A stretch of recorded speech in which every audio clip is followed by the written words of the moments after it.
नमस्कार। अपना उत्तर प्रदेश के इस खास बुलेटिन में आप सभी का बहुत बहुत स्वागत है और आपके साथ मैं हूं कीर्ति दीक्षित। तो चलिए बुलेटिन की शुरुआत इस अहम जानकारी के साथ करेंगे, जहां पर उत्तर प्रदेश कांग्रेस कमेटी में बदलाव हुआ है। विधानसभा चुनाव के मद्देनजर कांग्रेस ने ये बदलाव किया है। तो उत्तर प्रदेश में कांग्रेस कमेटी में हुई है नई नियुक्ति। तो इस वक्त की अहम जानकारी आप तक पहुंचा रहे, जहां पर जिला और शहर कमेटी में भी बदलाव हुआ है। तो इस वक्त की अहम जानकारी, जहां उत्तर प्रदेश कांग्रेस कमेटी में बदलाव हुआ है। विधानसभा चुनाव को ध्यान में रखते हुए कांग्रेस की तरफ से ये बदलाव किए गए हैं, ताकि जिस तरह से मजबूती विधानसभा चुनाव के लिए कांग्रेस को चाहिए, उसके चलते कांग्रेस की तरफ से अब कमेटी में बदलाव किया गया है, जहां पर कई नई नियुक्तियां हुई हैं और साथ ही जिला और शहर कमेटी में भी बदलाव हुआ है। तो आप उन नामों को भी देख सकते हैं जिनके नामों का बदलाव किया गया है और माना जा रहा है कि विधानसभा चुनाव को ध्यान में रखते हुए कांग्रेस ने ये अहम बदलाव कमेटी के अंदर किया है, ताकि मजबूती से विधानसभा चुनाव को जिस तरह से लड़ना है और कांग्रेस को मजबूती देनी है, उसी के चलते अब उत्तर प्रदेश कांग्रेस कमेटी में ये बदलाव किया गया। तो ज्यादा जानकारी के लिए हमारे संवाददाता अनूप त्रिपाठी हमारे साथ जुड़ रहे। अनूप, जिस तरह से ये बदलाव किया गया है कांग्रेस की कमेटी में, उत्तर प्रदेश कांग्रेस कमेटी में कौन कौन से वो नए नाम हैं जो शामिल हुए हैं? उत्तर प्रदेश के अवध क्षेत्र और पूर्वी उत्तर प्रदेश के करीब दर्जन भर से अधिक जिलों में कांग्रेस पार्टी ने संगठन के जिला और शहर अध्यक्षों की घोषणा की है। नए नाम आए हैं सामने। इसमें कई ऐसे नाम हैं जो युवा हैं और कुछ ऐसे नाम हैं जिनके पास लंबा अनुभव है और पार्टी के प्रति वो समर्पित कार्यकर्ता रहे हैं और संगठन की मजबूती के लिए उन्होंने काम किया है। हालांकि ये अभी एक छोटी पहल है, एक छोटी कार्रवाई है। प्रियंका गांधी वाड्रा को अगर वाकई 2022 का विधानसभा चुनाव और उससे पहले का जो पंचायत चुनाव हो रहा है उसमें पार्टी को आगे बढ़ाना है, पार्टी के जनाधार को मजबूत करना है, तो उत्तर प्रदेश कांग्रेस कमेटी का जो संगठन है उसमें प्रदेश लेवल पर बड़े बदलाव करने होंगे। और सबसे महत्वपूर्ण जो बात है वो कि पूर्वी उत्तर प्रदेश में अमेठी और रायबरेली से लेकर प्रयागराज और वाराणसी और गोरखपुर तक जो कांग्रेस पार्टी का संगठन करीब 1.5 दशक पहले तक बहुत मजबूत हुआ करता था, अब वो अरसे फर्श पर आ चुका है। ऐसे में अगर अपने गढ़ में रायबरेली और अमेठी, रायबरेली से आज भी सांसद हैं यूपीए की चेयरपर्सन जो कांग्रेस पार्टी की सबसे वरिष्ठ नेता हैं सोनिया गांधी, तो अगर अपने गढ़ में ही कांग्रेस पार्टी सीटें नहीं बचा पाती है तो ये बड़े दुर्भाग्य की बात होगी। तो लिहाजा अब बूथ लेवल पर सबसे ज्यादा फोकस करना होगा कांग्रेस पार्टी को और संगठन को अपने बूथ लेवल पर मजबूत करना होगा, तभी आगे आने वाले चुनाव में कांग्रेस पार्टी के अच्छे दिन आ सकते हैं। बात अगर करें बीजेपी अध्यक्ष जेपी नड्डा की, जिस तरह से वो 2 दिवसीय दौरे पर पहुंचे हुए, इससे पहले प्रियंका गांधी थी, इससे पहले अखिलेश यादव थे, तो ये जो बदलाव किए गए हैं क्या माना जाए, किस तरह से फायदेमंद साबित हो सकता है? देखिए, पिछले कई महीनों से यूपीसीसी का जो संगठन है उसमें व्यापक बदलाव की चर्चा चल रही थी, बातचीत चल रही थी, लेकिन बड़े पैमाने पर उच्च लेवल पर जो प्रदेश पदाधिकारियों का संगठन है वहां पर बदलाव के लिए सहमति नहीं बन पा रही है। कांग्रेस पार्टी यूपी की जो इकाई है उसमें 2 से 3 धड़े बने हुए हैं और वो एक मंच पर नहीं आ पा रहे हैं। सबसे बड़ी वजह यही है कि कांग्रेस पार्टी आगे नहीं बढ़ पा रही है। कांग्रेस पार्टी चुनाव में लगातार हार का सामना कर रही है।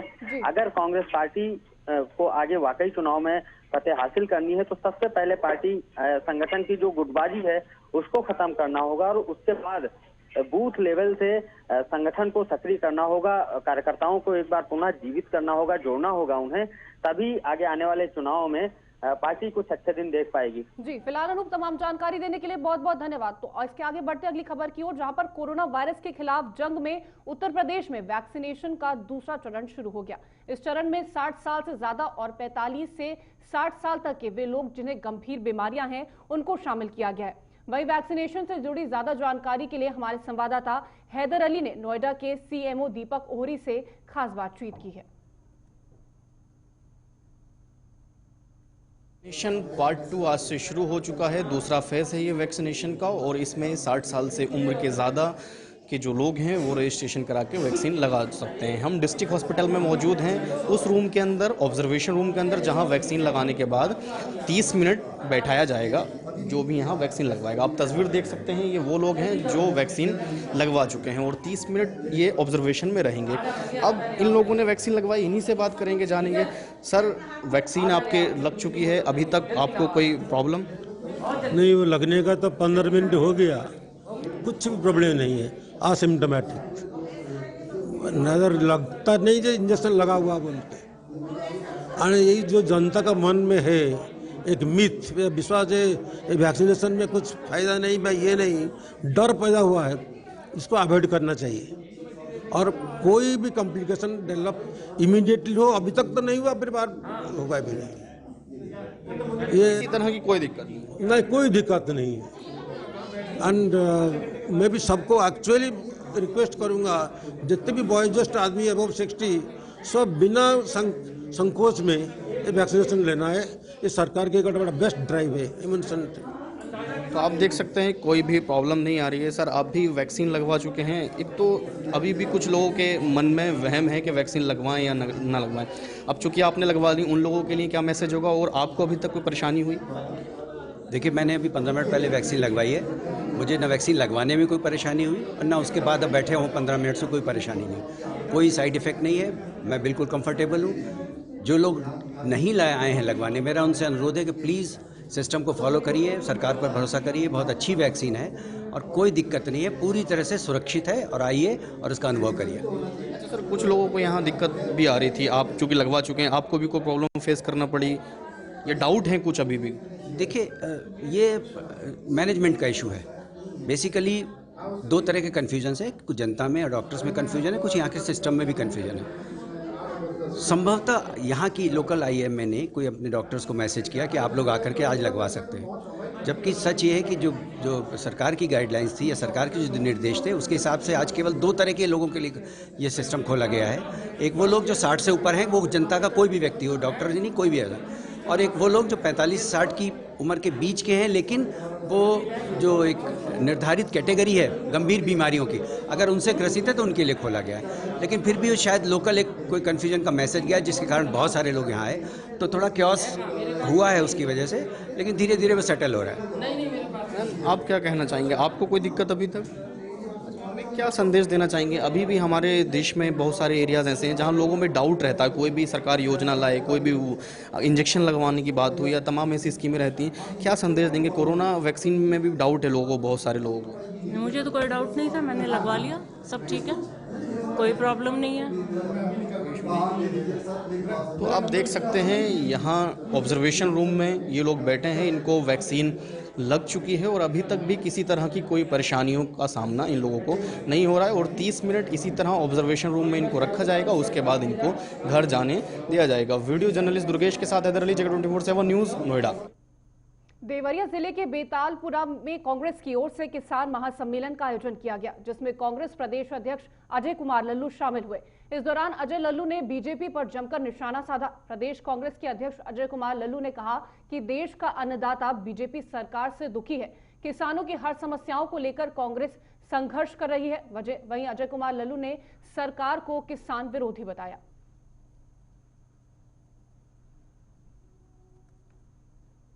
देखिए, देश का किसान दुखी है, आत्महत्या कर रहा है। सरकार ने वादा किया था आय दोगुना करने का, फसलों का उचित दाम देने का। 10,000 करोड़ से अधिक का गन्ने का बकाया है। इसी बैतालपुर की धरती पर योगी आदित्यनाथ जी आए थे, अपने चुनावी रैली में उन्होंने कहा था कि अगर सरकार आएगी तो बैतालपुर का चीनी मिल चलवाऊंगा, बकाये मूल्य का भुगतान करूंगा। पूर्वांचल के तमाम चीनी मिल और देवरिया और कुशीनगर कभी चीनी का कटोरा कहा जाता था, और चीनी उद्योग आज पूरी तरह बंदी के कगार पर है। सरकार कृषि समृद्धि योजना 2017 में लेकर आई थी, जिसके अध्यक्ष माननीय मुख्यमंत्री हैं। 5 साल बीतने जा रहा है, इस सरकार ने एक बैठक का आयोजन नहीं किया। अब यह सरकार आत्मनिर्भर कल्याण किसान योजना इस बजट के अंतर्गत लेकर आई है। बजट में गन्ने के लिए 1 रुपया प्रावधान न करना, बकाये मूल्य की राशि की देने की कोई व्यवस्था न करना और 1 रुपया गन्ने का दाम न बढ़ाना, यह तय कर चुका है यह सरकार किसान विरोधी है। इस किसान विरोधी सरकार के खिलाफ कांग्रेस पार्टी सड़क से लेकर सदन तक संघर्ष जारी रखे। राजधानी लखनऊ के कैसर बाग स्थित रेडिएशन होटल में एक ग्लैम फैशन अवार्ड और मेकअप अवार्ड शो का आयोजन किया गया। इस प्रोग्राम में बॉलीवुड अभिनेत्री महिमा चौधरी ने बतौर मुख्य अतिथि शिरकत की। साथ ही मेकअप क्वीन जिया सोसा ने भी इस शो में हिस्सा लिया। ये ग्लैम फैशन शो लखनऊ में पहली बार आयोजित किया गया, जिसमें उत्तर प्रदेश के तमाम जिलों से आए कलाकारों ने हिस्सा लिया। शो में राजधानी लखनऊ के मशहूर सलीम सैलून के मालिक सलीम सलमानी ने हिस्सा भी लिया। इस मौके पर महिमा चौधरी ने सलीम सलमानी को अवार्ड देते हुए उनके हुनर की तारीफ की। मेरा सलून अलीगंज में है और मैं ग्लैम फैशन वर्ल्ड के इसमें जो है पार्टिसिपेट करने आया हूँ और ये अवार्ड शो है। इसमें महिमा चौधरी जी जो है, जो लोग इसमें पार्टिसिपेट कर रहे हैं उनको वो अवार्ड से नवाजेंगे। किस तरह के यहाँ पे पार्टिसिपेंट लोग कर रहे हैं और क्या क्या अपना हुनर दिखाएंगे यहाँ पर? ये एक फैशन शो है जिसमें makeup artist, hair styling, hair chemical से रिलेटेड जो लोग हैं उनको अवार्ड मिलेगा। कितने लोग आए हैं और कहाँ से आए हैं? इसमें पूरे यूपी से लोग हैं, आगरा, गोरखपुर, लखनऊ, कानपुर, बहुत सारी जगहों से लोग आए हुए हैं। सरकार के बाघों के संरक्षण के तमाम प्रयासों के बावजूद बाघ कम हो रहे हैं। वहीं लखीमपुर खीरी के जंगलों में भी बाघ सुरक्षित नहीं, जहां विद्युत लाइन की चपेट में आने से एक बाघ की मौत हो गई। बाघ के शव के साथ ग्रामीणों ने अमानवीयता की और ग्रामीण मृत बाघ के शरीर के बाल नोच ले गए। बता दें कि वन अधिकारियों की लापरवाही से बाघ की मौत हुई है। दरअसल मुकसूदाबाद गांव के समीप हावदा जंगल में काफी दिनों से विद्युत लाइन पड़ी थी, लेकिन वन अधिकारियों की लापरवाही के चलते इस विद्युत लाइन को हटाया नहीं गया। आपको बता दें कि पिछले 5 सालों में करीब 1.5 दर्जन बाघों और तेंदुओं की मौत हो चुकी है। इस जंगली सुअर भी एक मृत पाया गया था, लेकिन हर बार अधिकारी अपनी लापरवाही छिपाने के लिए मामले में लीपापोती कर देते हैं।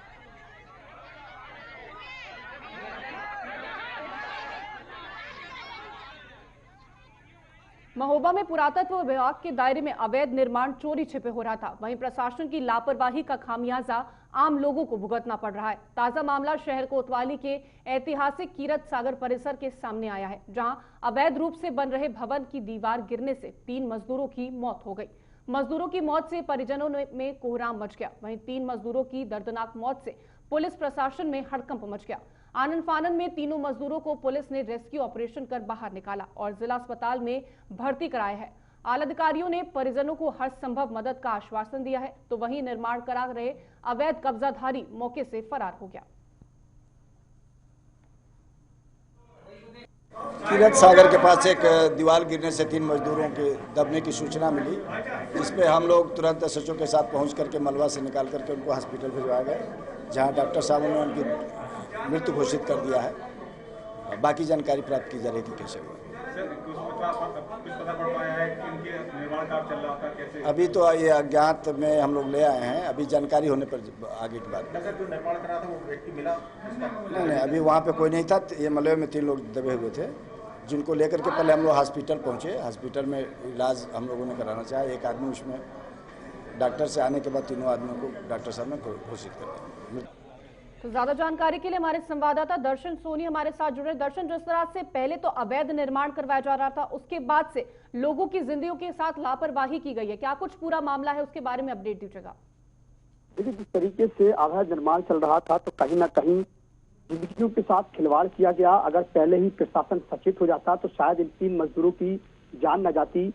रात के अंधेरे में इस तरीके से अवैध निर्माण चल रहा था, ये पहली बार नहीं, इसके पहले भी अवैध निर्माण लगातार जारी था। तो आखिरकार बड़ा सवाल ये उठता है कि प्रशासनिक तंत्र कहाँ गायब था, जो पुरातत्व विभाग है वो कहाँ सोया हुआ था, क्योंकि पुरातत्व विभाग के दायरे में ही निर्माण कार्य चल रहा था। तो ऐसे में कई सवाल खड़े हो जाते हैं। बहरहाल इस पूरे मामले में जिलाधिकारी ने बड़ा कदम उठाया है और आरोपी जो अवैध निर्माण करता था, जो निर्माण करा रहा था, उसके खिलाफ मुकदमे की बात कही जा रही है। तो वहीं जो मृतक मजदूर के परिजन हैं, उनको भी हर मदद का भरोसा जिलाधिकारी ने दिया है। जी, जिस तरह से कार्रवाई की जा रही है, लेकिन अभी जो कब्जाधारी है वो मौके से फरार चल रहा है, तो किस तरह से उसकी खोजबीन की जा रही है और किस तरह की मदद जो है वो परिजनों को दी जाएगी?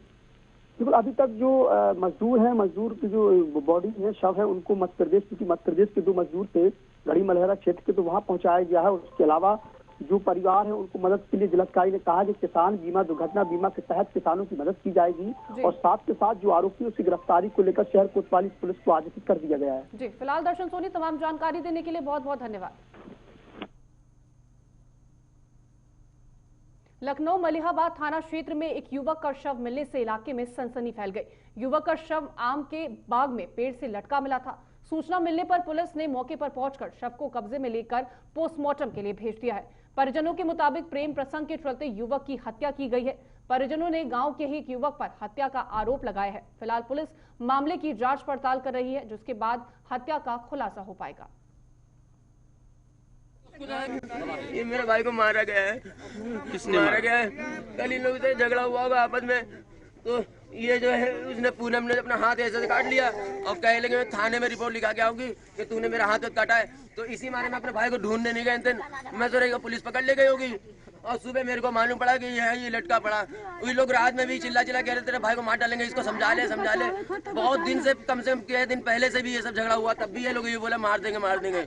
अभी मैं आके पूनम से बोला मेरे को मालूम पड़ा कि हमीरपुर के सुमेरपुर थाना क्षेत्र से हैरान करने वाला मामला सामने आया, जहां पारिवारिक कलह के चलते पति ने पत्नी पर धारदार हथियार से हमला कर दिया। पत्नी का आरोप है कि पति ने उसे कुल्हाड़ी से काटने का प्रयास किया। शोर मचाने पर पड़ोसियों ने महिला की जान बचाई। वहीं सूचना पर पुलिस मौके पर पहुंची और महिला को गंभीर हालत में अस्पताल में भर्ती कराया गया। मैंने 4 साल पहले इसे मार के चलो गए, तो फिर आओ तो रिश्तेदारों ने कंप्रोमाइज करा दी ने, फिर अलग कमरा में रात का अलग में रात में तो मैं जाते मैं सवेरे उनर के झाड़ू लगावत मानी मार चलो कुछ नहीं बोले, मैं बोलते नहीं रही हूँ उससे। क्यों काटा था? क्या बात क्या हो गई थी आप लोगों के बीच में? लड़ाई हुई थी हमारे 4 साल पहले। किस वजह से लड़ाई हुई थी? चलो गए तो छोड़ के नहीं, फिर एक बाद आवे, फिर रिश्तेदार ने मैं राजीनामा ना होते, रिश्तेदार ने घेर घा के राजीनामा करा दी ने। बागपत के बड़ौत कोतवाली क्षेत्र में मामूली विवाद को लेकर एक दोस्त ने दूसरे दोस्त को गोली मार दी। गोली लगने से युवक गंभीर रूप से घायल हो गया। वहीं सूचना पर पाकर पहुंची पुलिस ने घटनास्थल का जायजा लिया। घायल युवक के लिए उसको मेरठ रेफर कर दिया गया। फिलहाल पुलिस मामले की जांच पड़ताल कर रही है। मतलब वहाँ ये हुआ जी, इन पर आपस में मारपीट चल रही थी। अच्छा, ये तो हम ये 3-4 लड़के थे, किस बात पर चल रही थी?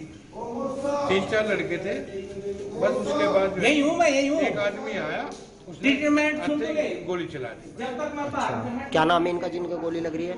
उनका नाम मुझे नहीं पता थी। बस्ती जिले के कलवारी थाना क्षेत्र में बीते 18 फरवरी को हुई किशोरी की हत्या का पुलिस ने खुलासा किया है। पुलिस के मुताबिक मोबाइल पर व्यस्त होने पर प्रेमी ने उसे मौत के घाट उतार दिया। इसके बाद घर में फंदे से शव को लटकाकर आत्महत्या का रूप देने की कोशिश की। घटना के वक्त घर पर कोई मौजूद नहीं था। परिजनों ने पहले इसे आत्महत्या मानकर बिना पुलिस को सूचना दिए लाश को दफन कर दिया। बाद में जब कमरे में खून के निशान और एक पर्स मिला तो परिजनों से पुलिस को तहरीर देकर हत्या की आशंका जताई गई। मामले की गंभीरता को देखते हुए किशोरी का शव खोद कर निकाला गया और पोस्टमार्टम के लिए भेज दिया गया। पोस्टमार्टम रिपोर्ट में दम घुटने से मौत की रिपोर्ट आई है।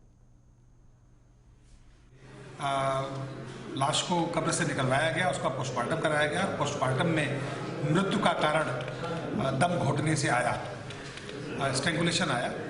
उसके बाद जब कायदे से तहकीकात की गई तो वहाँ कुछ एक संदिग्ध लड़के के पर्स मिले, जहाँ उसकी आईडी भी मिली और बाकी सर्विलांस सेल की मदद ली गई। तो पता ये लगा कि इस लड़के का जो अभियुक्त है उसका इस लड़की से प्रेम प्रसंग था और कई बार जब वो फ़ोन मिलाता था तो लड़की का नंबर एंगेज आता था। इससे उसको संदेह था कि मेरे अलावा भी ये लड़की किसी और से बात करती है। तो घटना वाले दिन जब उसकी माँ कहीं बाहर गई हुई थी तो ये आया और लड़की को इसने मारा और मारने के बाद पंखे से लटका दिया और उसको आत्महत्या का रूप देके वो वहाँ से। हमीरपुर के बिवाड़ थाना क्षेत्र से हैरान करने वाला मामला सामने आया, जहां एक दिन दहाड़े गोली चलने से इलाके में सनसनी फैल गई। एक सिरफिरे आशिक ने प्रेमिका के पति को दिन दहाड़े गोली मार दी। गोली लगने से युवक गंभीर रूप से घायल हो गया। घायल युवक को इलाज के लिए अस्पताल में भर्ती कराया गया है। घायल युवक की हालत गंभीर होने पर उसे कानपुर रेफर कर दिया गया। वहीं घटना के बाद से आरोपी मौके से फरार है।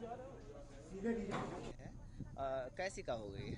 गोली और दूर हमसे मारी है तो हमें आवाज सुना नहीं। हम खाना खाने के लिए बैठ रहे थे तो वो लड़का गोली लगी तो हमारे को उसका दौड़ो कि जे बरका ले, फिर एक गोली मारी तो फिर हमने वो लड़का कहे कि जाते भैया भाग जा का हमारे थे ना हो, हम मारते खूब मारे को हम खेत काट रहे।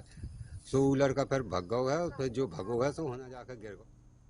कन्नौज में ठठिया थाना क्षेत्र में जलालपुर कुमारनपुरवा में लापता 15 वर्षीय बच्चे का शव मिला, जिसके बाद इलाके में हड़कंप मच गया।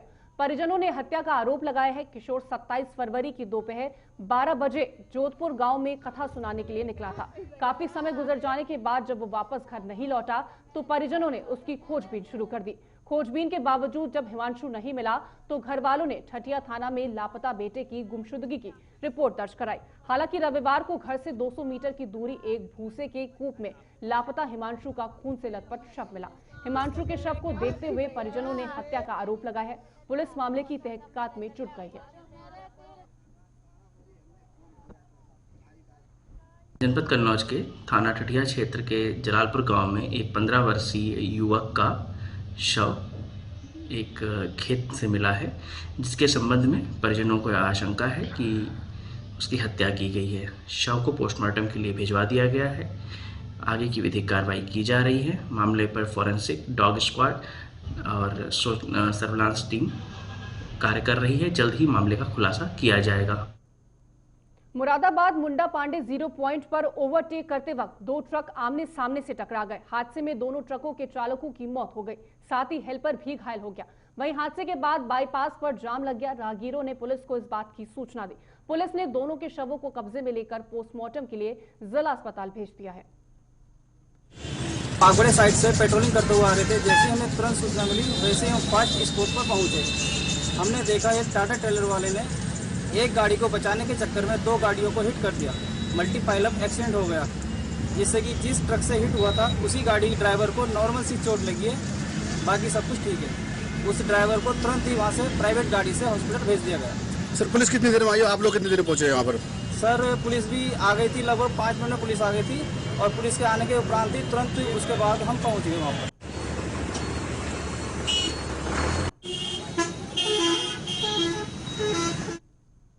कोरोना के चलते करीब 1 साल से बंद प्राइमरी स्कूलों को आज से खोल दिया गया, जिसको लेकर हमारे संवाददाता हैदर अली ने नोएडा सेक्टर 12 के आदर्श प्राइमरी स्कूल पहुंचे और जायजा लिया। बच्चों से भी खास बातचीत की है, वो बातचीत आप देखिए। तकरीबन 1 साल बाद प्राइमरी स्कूल ओपन हुए हैं। आज से बच्चे 1st क्लास से 5th क्लास तक स्कूल आना शुरू हो गए हैं। हम सेक्टर 12 के आदर्श प्राइमरी स्कूल में मौजूद हैं, एक क्लासरूम के अंदर। आप तस्वीर देख सकते हैं, जो गवर्नमेंट के नॉर्म्स हैं बाकायदा उनको फॉलो किया जा रहा है। सोशल डिस्टेंसिंग का खासकर ख्याल रखा जा रहा है। एक सीट पर एक ही बच्चा बैठाया गया है। और आप देखें, चूँकि पूरा कोरोना निकल गया, लॉकडाउन निकल गया, 1 साल बाद आज स्कूल में जब बच्चे आए हैं तो सीधा इनसे बात करेंगे और जानेंगे 1 साल में क्या कुछ रहा इनका। चूँकि इतनी लंबी छुट्टी शायद ही बच्चों को कभी मिलती हो। ये तो कोरोना की वजह से ऐसा हालात बने कि 1 साल घर गुजारना पड़ा, लेकिन ऑनलाइन क्लासेस बाकायदा जारी थी। अब बहुत सारे बच्चे हैं, इनमें में से कुछ बच्चों से बात करने की कोशिश करेंगे, जानेंगे। बेटा आपका नाम? माय नेम इज़ अनु। अनु, 1 साल आप तकरीबन घर में रहे, क्या करा 1 साल घर में रहकर? पढ़ाई ख़राब हुई या ऑनलाइन क्लासेस के ज़रिए पढ़ाई की आपने? ऑनलाइन क्लास पढ़ाई किया था हमने, और मैम भी हमारे साथ थी। मैम हमें हर एक चीज़ बताई थी। अच्छा, ज़्यादा वक्त किस चीज़ में गुजारा? खेलने में ज़्यादा वक्त निकला, क्योंकि मौका नहीं मिलता है, और ये ऐसा मौका मिला कि 1 साल पूरा ही घर रहना हुआ? सर ज़्यादा पढ़ाई किया था। ज़्यादा पढ़ाई की, खेले नहीं? खेला भी था। श्योर हो पढ़ाई पे फोकस रहा लॉकडाउन में? Yes sir. चलिए, अच्छी बात है। बेटा आपका क्या नाम है? हम पायल। किस क्लास में हो आप? हम कक्षा बी। अच्छा, ऑनलाइन क्लास लेने में कभी कुछ प्रॉब्लम आई? नहीं, अच्छे से पढ़ाई चली? हाँ। अब स्कूल आने पर कितनी खुशी महसूस हो रही है? बहुत समय बाद आप स्कूल आए। बहुत। अच्छा लग रहा है? हाँ। दोस्तों से मिलकर कैसा लग रहा है? अच्छा लग रहा है। देखें, बच्चे खुश हैं। आपका नाम क्या बेटा? खुशी। माय नेम इज खुशी। और स्टेशनरी क्लास 5th स्कूल आए बहुत दिनों बाद, कैसा लग रहा है? अच्छा लग रहा है। स्कूल आए, दोस्तों से मिले, अपने टीचर से मिले, अब खुशी हो रही है? अब बहुत ज़माने बाद स्कूल खुले हैं। Yes sir. बेटा आपका क्या नाम है? My name is Anjali. Anjali, क्या पढ़ रहे हो आप अभी? हम लोग हिंदी पढ़ रहे हैं। हिंदी पढ़ रहे हैं। अच्छा, यहाँ क्लासरूम में बैठ के पढ़ना अच्छा लगता है या ऑनलाइन मोबाइल पे अच्छा लगता था पढ़ना? क्लासरूम में। क्लासरूम में बैठ के अच्छा लगता है? Yes yes. दोस्तों के साथ बैठ के और मज़ा आता है? Yes sir. चलिए, ये देखिए हिंदी की क्लास अभी चल रही है और हमारी वजह से शायद ये डिस्टर्ब हो गई हो क्लास। बेटा आपका क्या नाम है? My name is Usha. अच्छा, ये बताइए एक्सपीरियंस कैसा रहा आपका? घर रहे, अब स्कूल आए, इस दौरान क्या क्या किया? स्कूल में अच्छा लगता था, स्कूल में पढ़ना। अगर कुछ गलती होती तो मैम से पूछ भी सकते थे। अगर घर में अगर कुछ गलती तो मैम बोलती तो फ़ोन कर लेना बेटा। अच्छा, जब ऑनलाइन क्लासेस चलती थी तो पढ़ाई प्रॉपर सब्जेक्ट जो थे समझ में आया करते थे? कभी कभी आ जाते थे, कभी कभी नहीं आते तो फ़ोन भी करते थे मैम। मैम ने बोलता। डाउट क्लियर कैसे होते थे? कॉल पे? यस, कभी कभी ऑनलाइन में भी होती थी। अच्छा, चलिए आप देख सकते हैं बच्चे खुश हैं, चूँकि तकरीबन 1 साल हुआ जब देश में कोरोना आया, लॉकडाउन लगा, उसके बाद से स्कूल अब धीरे धीरे ओपन होने लगे। तकरीबन बहुत सारी चीज़ें पहले ही ओपन हो चुकी थी, लेकिन प्राइमरी स्कूल अभी तक बंद थे और अब गवर्नमेंट ने कुछ गाइडलाइंस दी हैं, उनको फॉलो करते हुए स्कूल में बाकायदा क्लासेस लग चुकी हैं। वीडियो जर्नलिस्ट दुर्गेश के साथ हैदर अली, जगत 24/7 न्यूज़, नोएडा। तो अपना उत्तर प्रदेश के इस खास बुलेटिन में फिलहाल के लिए इतना ही। देश और दुनिया की तमाम खबरों के लिए आप बने रहे हमारे साथ। नमस्कार।